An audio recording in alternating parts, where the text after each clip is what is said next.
Here's a list of every single thing that I used to put on my face on a daily basis.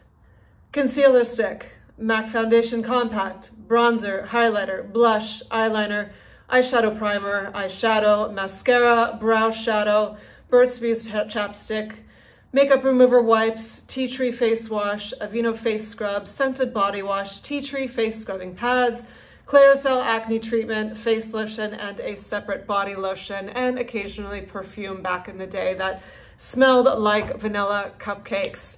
This seems like a pretty long list, but honestly, in comparison to some things I see floating around social media these days, whether it's skincare prescriptions or makeup tutorials, this is actually a pretty short list. And this was my regime from about my mid to late teens till my early 30s. So that's quite a bit a long time that I was doing sort of the same thing and following a prescription I'd sort of set for myself, but based on conditioning I'd received from all the outside voices and all the media, and not so much social media back then, because this was way back in the day. I'm dating myself now, but things you hear on TV or in beauty magazines or in movies, or what Hollywood celebrities are doing, or just what your peers or your older siblings are doing.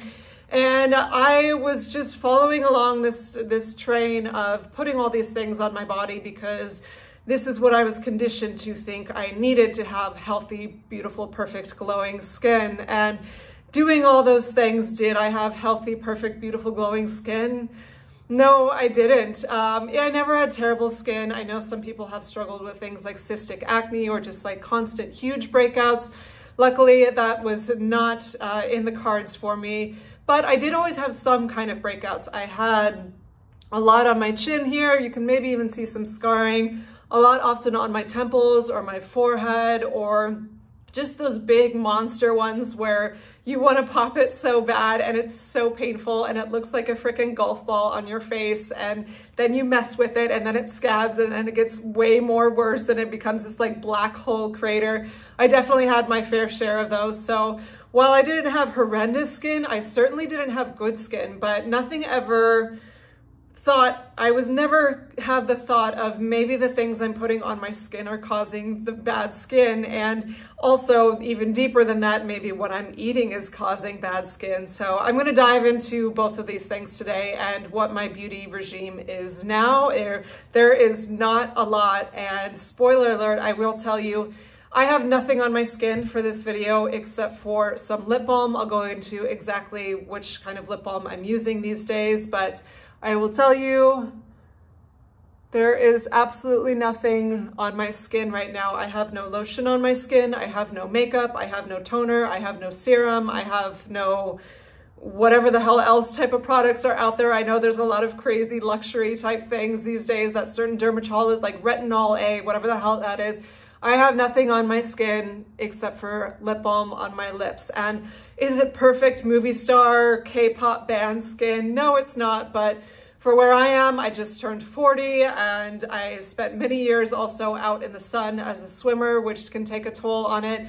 I am happy with my skin. And again, I don't know if perfect even really exists, but I would rather have natural skin with nothing on it than perfect looking skin, but slathered with a bunch of just products that I spend a bunch of money on, and or things that are bad for the environment and bad for your wallet. So how did I come to this? Well, using that artillery of things I had used for so many years, something interesting happened in my early 30s that started to deconstruct this whole paradigm of, oh, you just need to put those things on your skin.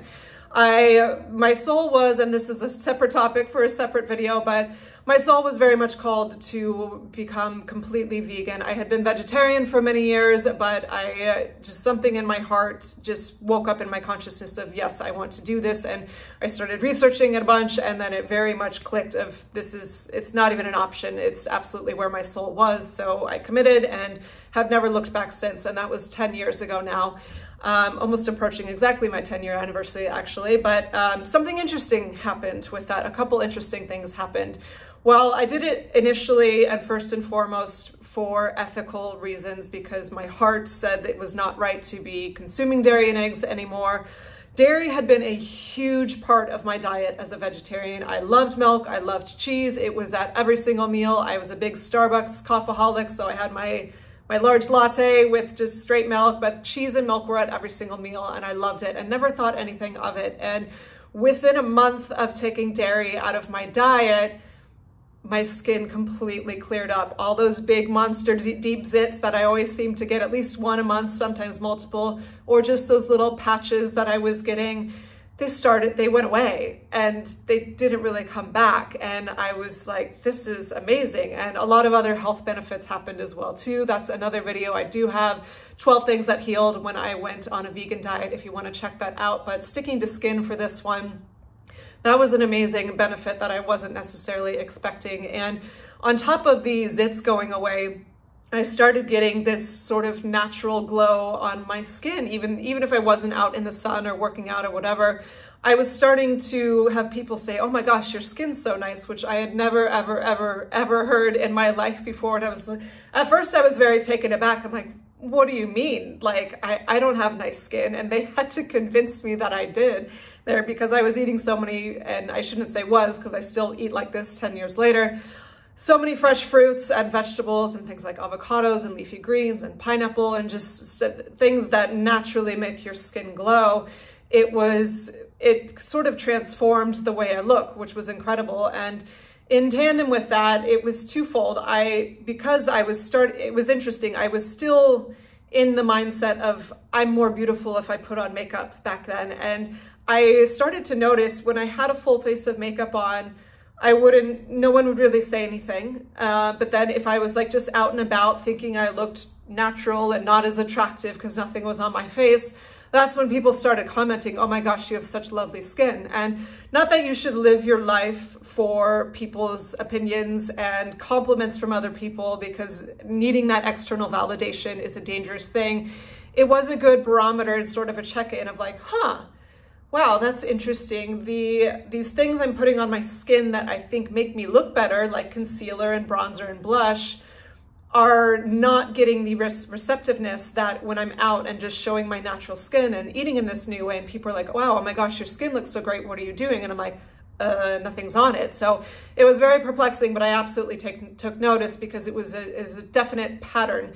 And on top of that, with my consciousness shifting to be eating in this way that felt more in alignment with what my soul feels is right for me, this falling away of wanting to put stuff on my skin in general happened. And I was still a performing artist back then. It was my job to slather tons of makeup on me for a living, and I had loads of fun doing that. I was in a Cirque du Soleil style show in Las Vegas, and then at that time specifically when I went vegan, I was a dancer and aerialist in clubs and at large music events. So I had gobs and gobs of really thick, really chemical laden, really gross but cool looking makeup on me. So in the days off that whereas I used to in my younger years still put makeup on, I was just starting to feel like, no, I don't want to put all this stuff on my face if I don't have to, if it's not my job in this moment. And just starting to wake up to chemicals in general. And I definitely did not want to buy products that had animal products in them or were companies that had animal testing on them. So that was all starting to fall away in general. And then getting that positive reinforcement of going to work when I was, say, working in a restaurant or going to teach and having nothing on my face and people saying, oh, wow, your skin looks so wonderful. And my eyes even looked more clear. The white started shining, and I was getting sort of that feedback loop of, okay, something interesting is happening here, and I'm going to keep going down that. But I still had a fair amount of products that I was putting on, whereas the makeup was falling away. The product mentality was still there as far as the self-care and what's considered hygienic and what's considered necessary. We're fed all of these conditionings and belief systems, and we all just subscribe to them collectively. But if you stop and think about it sometimes, then that you can pull yourself out of the matrix and say, hang on, do I really need these things? And that's with everything I talk about in minimalism. There's so many other facets of it. We're just fed these ideas of you need these certain things to function as a human because everyone else is doing it. But just because everyone else is doing it doesn't mean that it's right or that it's necessary or that it's not harmful, because in many cases it is.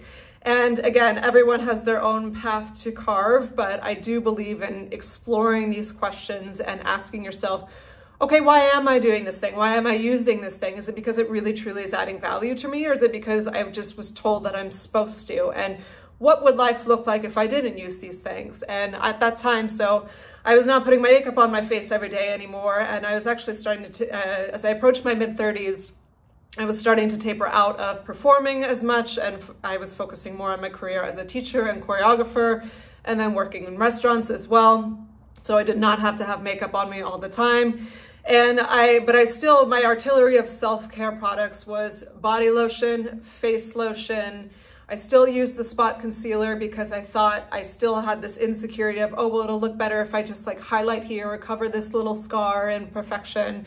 And I still use the face scrubby pads. I still use the tea tree oil wash, and I still use the actual face scrubby, and then an actual plain face wash on top of that, and then another separate wash for your body, which it's very funny. We're sold this idea like you have to wash your face with something different than your body, when it's like, it's all my skin. It's all the same DNA. It's all I get that there is, your face can be a little bit more sensitive than the body. And some people say there's absolutely no way they could use their body wash on their face, but I'll get to that in a second. I think it very much depends on the type of soap that you're using, because even in the natural space, which not everyone is buying natural products, there still can be like 700 ingredients that may or may not be actually good for your skin type. And they can say plant-based on them because there's maybe a handful of plant-based ingredients in there, but then there's still a bunch of chemicals as well. And turns out the body doesn't like chemicals. It's not good for us to be consuming things that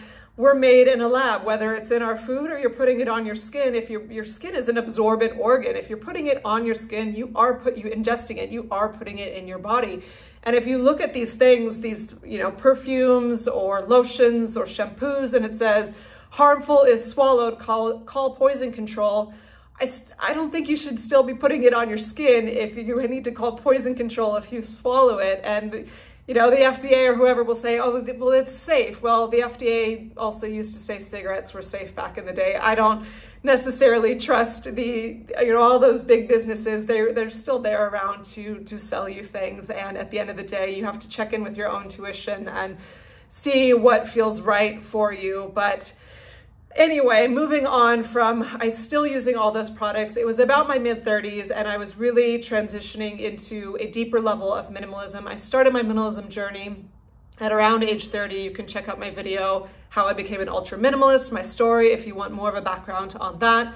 But simplicity for me, it's not just about wardrobe or home aesthetic. It's a whole philosophy that encompasses every aspect of my life. So naturally, around that time, as I was simplifying things even more and streamlining and really asking questions of why do I do this thing that I'm doing? Why do I have this thing that I'm having? Why do I have this certain behavior? And really trying to have deep intention with everything that I'm pulling into my life, I started getting the itch to declutter some of these products. And there was definitely a fear because I was like, oh my God, if I don't use this face toner and these face scrubby pads and the special face scrubby and this special face wash, then I'm gonna just have monster zits everywhere and I'll be ugly and blah, blah, blah. And these belief systems that we create in our minds and are certainly they're pushed on us by the media. I definitely had all of those fears, but something in my soul, just in the same way my soul was like, being vegan is right for you, something was saying, stop putting this shit all over your face. And not to mention how much money I've never been a rich person. I've always worked 2 jobs and worked hard to save my money. And the amount of money I was spending on these products, well, again, it's probably certainly a lot less than all the hundreds, thousands of dollars skin products you see out there on social media now. It was still a lot and it adds up. And as someone who is in the arts and I was definitely had my starving artist moments to be spending a couple $100s on skincare a month. Like that's a lot. And I was very much called to start decluttering these and see what happens. So with great trepidation, at first I stopped the wipey pads and nothing happened. And then I stopped using the scrubber. And then something interesting happened. My skin didn't get worse. It got better. All these little tiny bumps that I used to have, that I used to scrub the crap out of with the scrubby to try and make them go away, turns out the scrubby was causing the bumps. When I got rid of the scrubby, the bumps went away and my skin started to smooth out in a new way that I had never seen. I was like, holy shit, like I've not seen my skin look like this. This is great. And then I went a step further and decluttered the body wash and the face toner, and the makeup wipes were long gone at this point because I wasn't wearing makeup on a daily basis, but I took those things away and just got the Dr. Bronner's because that was a more natural soap, and just started using that face and body. And guess what? I didn't get zits. Guess what? My skin started to look even better. And so that got me really scratching my head. And that's actually about the time I transitioned. This was pushing into good old COVID. Can't believe that was 4 years ago, by the way, but that's crazy. That I started going down this wormhole of like, what else could I declutter? And all these things I thought were helping my skin were actually not. And what about shampoo and conditioner? I've never loved my hair. It had always been thick and lifeless, and I did all these crazy things to try and get volume on it and just curl it and spray it and tease it and hot rollers and hair dryers, and it always just, I didn't love it. And I noticed when I would wash my hair way back for my whole life, always a bunch of it would fall out in the shower. And even with the more natural shampoos, they still had a million ingredients and they still didn't make my hair feel good. So that's when I kind of fell along the no poo train and decluttered shampoo and conditioner out of my life. I'll stick to skincare more, but the long story short on that is it absolutely made a huge difference in my hair, and that actually brought me to the product I use now, where I use just a shampoo bar, and it is wonderful. It's made from 100% coconut oil. I'll show it to you in a second. And it turns out that that bar has been wonderful for not only my hair, but also my face and my body. So I'm using just one shampoo bar. Here it is, Cocoa Fiji. That is for my face and my body and my hair. And I don't necessarily call that skincare for my face or body because it's basic hygiene. It's a soap to clean dirt off. It's not like a extraneous product, I think. So that is really all I'm using. And in the so after I had decluttered those things and was just using the Dr. Bronner's for a while, it took me a while to figure out which kind of shampoo bar worked for my hair, and that's when I got to this one. But I was still using the Aveeno lotion and Burt's Bees chapstick. Those were sort of the last two men standing for the past few years. And I was still dead set on, yes, this is what my skin needs. It's the only lotion my skin responds to, and this is the only chapstick my lips respond to. And when I had went vegan years and years before, I tried many different other vegan chapsticks and lotions, and none of them seemed to work. They would burn my skin, or I would get chapped lips, or they would make me break out, or they would make my skin just really super dry. So I begrudgingly held on to those products because I'm like, well, that's just what my skin needs. And it was really only in the past couple months that I've made this final leap into nothingness with skincare. And it started with, I had shared actually on this channel the beauty products I use, and it was still very low, but I used those products, and I was not proud of those two. While they're better than probably some, especially the Burt's Bees, the Aveeno one always sort of like knackered at me because I knew the ingredients were not great. But it's funny how we can turn blind eyes to something. I was like, okay, you know, it's got like the little picture of the oatmeal on front, so that makes it natural, right? Like, no, that's dumb marketing. Like, there was one day I really just sat and looked at the ingredients, and I didn't know what any of them, there's water in there, like, hey, that's good. But all of the other ingredients in there, I had no idea what they were. And then when I looked them up, I was slightly horrified, especially one of them being petrolatum, which is I don't think I said that right, petrolatum, whatever, derivative of petroleum, which is oil and plastic. They tell you that's safe, but again, I don't trust they at all. I don't want to put plastic on my skin, and I can't believe that I was doing that for 25 years or however the hell long it was. And So I got pretty stubborn on wanting to declutter that out of my life. And then with Burt's Bees as well, it's a more eco-friendly product, but I did want something completely vegan for my lips, and I had tried other ones, but they didn't work. And that's what led me to finding this little thing called Buddha butter, which I made a video on that called the Ultimate Minimalist Beauty Hack. And I was super excited about that because my skin seemed to respond well to it. But within a couple weeks, I was noticing my lips were really not taking to it as much. And that was the one thing I really wanted, was something to use on my skin and my lips. And my lips were starting to dry out, I think because there's different kinds of oils and different skins respond to different oils. I still think it's a 100% great product. I still recommend it, but my body was just saying, no, not so much. And then I was starting to use it on my face because I'm like, oh yeah, I still need to lotion my face. And then it was causing a little bit of red bumps. I'm like, okay, my body's telling me no on this one. But I was being very stubborn and I didn't want to go back to the crappy Aveeno. And then just out of like surrender, I just stopped putting anything on my skin. And something interesting happened. Nothing happened. It actually, not only did my skin not dry out, I didn't turn to a lizard, I didn't get all wrinkly and whatever, it actually got better. My skin on my face especially started feeling so smooth.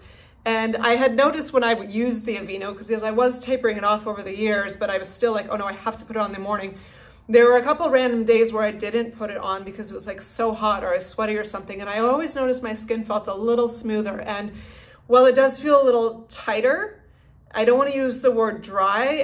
I would say it feels a little tighter. It's in a good way. Like, no one wants a saggy face. And there's actually some science behind this. I went down a wormhole of looking up facial lotions and how similarly, with like anything, you've heard the expression with like muscles, if you don't use it, you lose it. If you are constantly slathering on extraneous hydration onto your skin is going to lose the ability to make its own moisture. And that's the full circle point I'm coming to with all of this, is your body is designed as a human to have what it needs as a human. And the whole beauty industry and even the health industry with like supplements and take this and take that, and that's a whole other video too. It's just one of the many ideas that we're sold as humans, is we need all of this extraneous things to consume and spend that money on and keep that economy going on for us to be healthy and happy and whole. But really, the skin is an organ that is designed to take moisture from the environment around you and to absorb moisture from the foods that you are eating. And we're sold this idea that you just have to slather up every day, especially as women, in order to have glowy, dewy skin. But I have now not put lotion on my face for 2 months and my skin's great. It doesn't feel dry. It's not flaking off. It's not breaking out. It's happy. And again, as I said, is it absolutely perfect movie star skin?